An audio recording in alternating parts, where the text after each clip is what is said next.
हाँ, तो जैसा कि दोस्तों आप लोग इसी तरह जुड़े रहिए। देखिए फिर से पावर स्टार पवन सिंह का फिर से एकदम अलग ही अंदाज में एकदम कुछ नया लुक में आ रहा है। पावर स्टार पवन सिंह का एकदम गाना सॉन्ग भोजपुरी में एकदम अलग ही अंदाज में। अभी फ़िलहाल में गाना बहुत सारा आया, अभी फ़िलहाल में भी गाना आया पापे पड़ी, अभी बहुत सारा गाना आ चुका है। मगर ये पोस्टर बहुत पहले ही वायरल हुआ था, फिर उसके बाद अभी इसका सॉन्ग आ रहा है पावर स्टार पवन सिंह का, तो आप लोग को देखने के लिए मिल रहा है। तो देखिए ये गाना कल आ जाएगा पावर स्टार ऑफिशियल चैनल पे, तो आप लोग जाइए, सब्सक्राइब करिए, शेयर करिए गाइस। तो देखिए एकदम ही अलग ही अंदाज में आ रहा है ये गाना, क्योंकि लुक भी एकदम खूबसूरत है। पोस्टर ही से मालूम चल जा रहा है कि लुक कैसा है।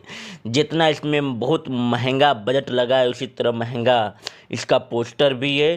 तो आप लोग देखिए और जाके ढेर सारा प्यार और आशीर्वाद दीजिए। आप लोग मेरे चैनल को अगर सब्सक्राइब नहीं किए तो जाकर मेरे चैनल को सब्सक्राइब करिए, लाइक करिए, शेयर करिए भाई, क्योंकि आप लोग के बीच अलग ही अंदाज में आने वाला है पावर स्टार पवन सिंह का सॉन्ग। और ये दो आवाज़ में आ रहा है, पावर स्टार पवन सिंह और शिल्पी राज के आवाज़ में आ रहा है गाइस। और इसमें जो काम की हैं उनका नाम है रानी। तो आप लोग देखिए, ढेर सारा प्यार दीजिए।